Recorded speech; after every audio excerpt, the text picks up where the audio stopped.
Hello friends, welcome to Squaird Plans, where creative planning and organization comes to life. I'm Stephanie, and today we're going to be creating a DIY Happy Planner pocket pages insert. Just using some laminated sheets, we'll create a customizable dashboard that can be used for photos, mood boards, or whatever fun design you dream up. So let's get to it.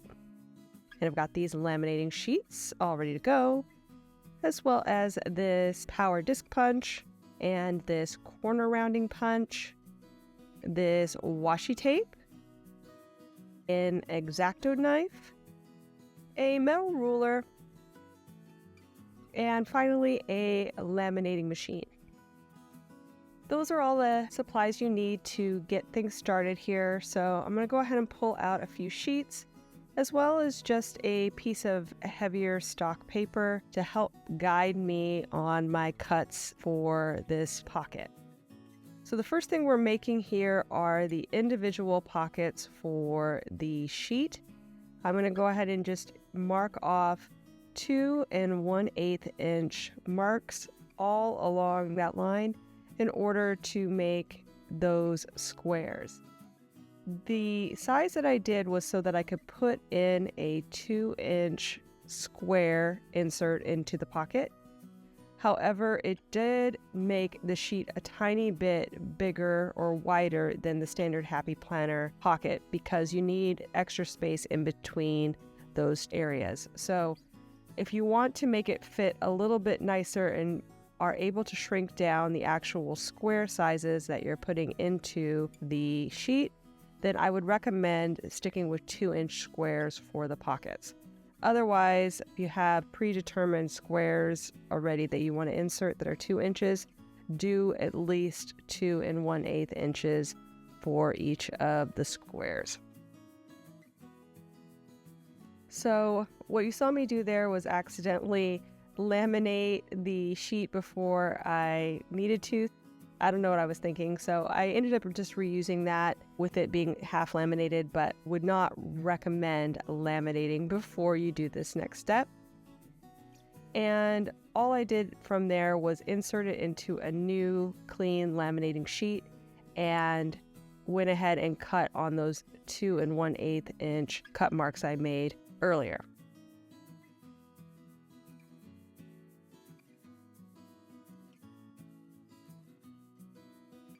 So once that's done, what you want to do is take your strips and now cut them again in 2 1/8 inch squares complete. The reason that I ended up putting the cardstock inside of these laminating sheets is because they were a little bit floppy to cut on my guillotine cutter without it. It's an easy way to make a guideline for yourself and also to make things a little bit more sturdy. But if you're using a different type of cutter, like one of the blade cutters, you may not need to do that step. You can get a pretty good straight line without having to do the extra cardstock insert. But it is nice to have it there. It just makes things a little more rigid and easy to maneuver.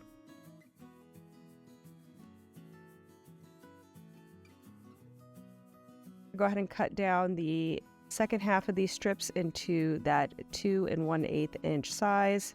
So I have that size in squares. I'm also cutting that partially laminated sheet while I'm doing that, and that's now just going to be tossed.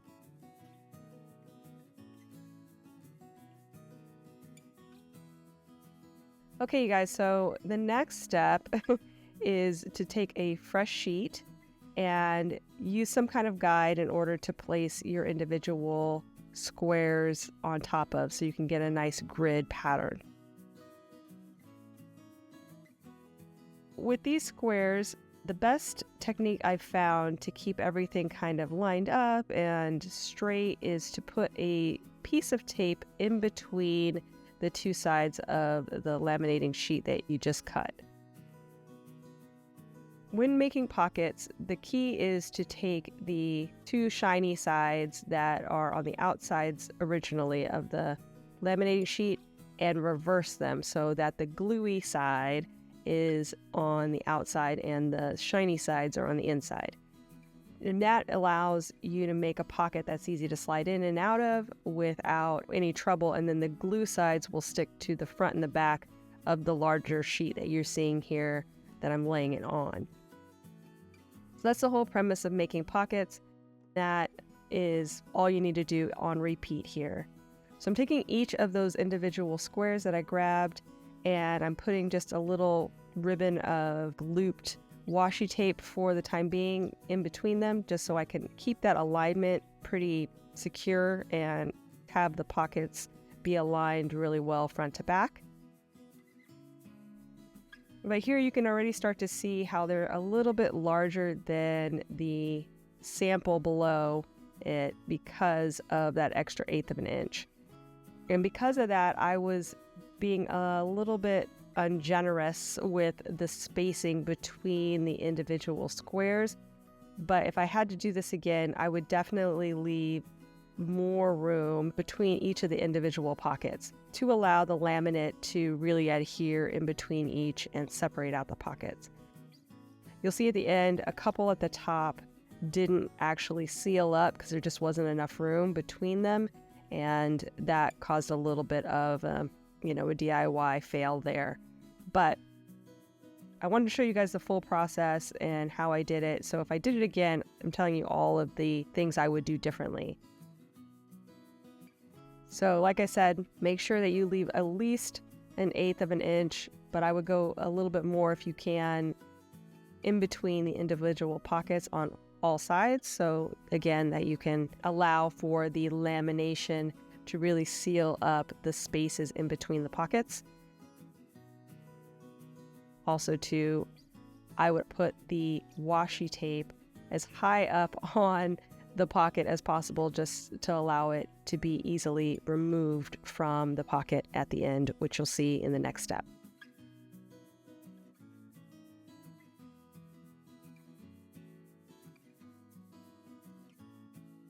So here you can see I'm making the adjustments now that I got rid of the sample sheet, and some of these are cut really well, some of them are a little bit off, but that's okay. You really can't tell once you're done.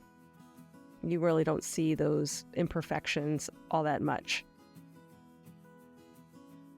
So again, add more space than you're seeing me add in here, which is why I would recommend going smaller on the squares if you can, but it's up to you guys what you need for your planner. This is just the technique that I would use to make this happen.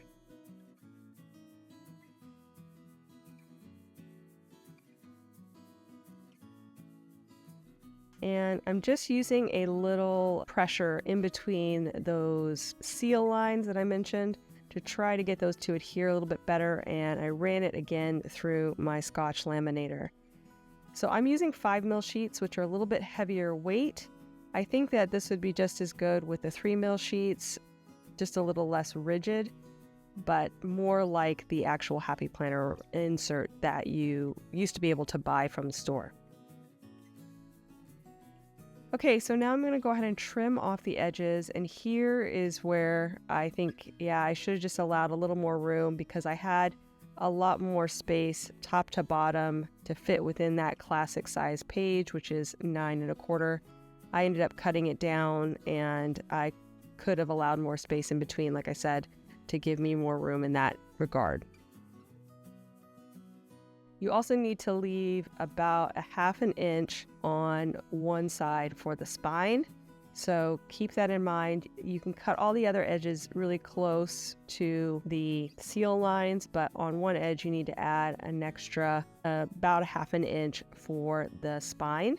And then you want to go back through and hole punch it.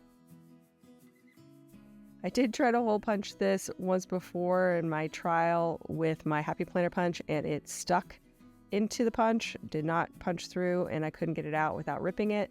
So I do recommend using the power punch tool or something a little bit more robust than a Happy Planner punch to get those holes punched there on the edge.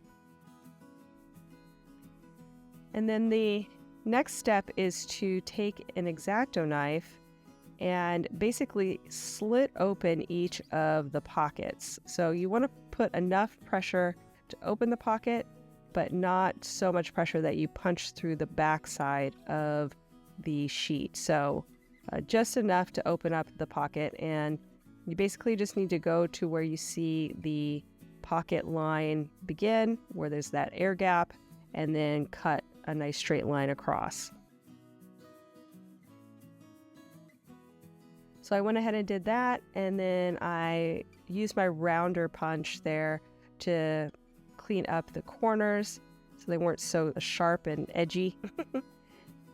And now I'm going to go through and remove the washi tape that was keeping those pockets in place while I went through the laminator. And you can see why I say leave that washi tape as close to the top as possible to make it easier to remove from the pocket. But this went not so bad. I mean, even if it was deep in there, it just took a little bit more maneuvering to get that washi tape out. And then once I get those out, I can put in some samples so you guys can see. I know there's some, I don't know, ghosting of things there on the sheet. I don't know if those are oils from my hands or from my laminator. But again, they disappear once I actually put in the sample pages. I mean, it's very faint ghosting.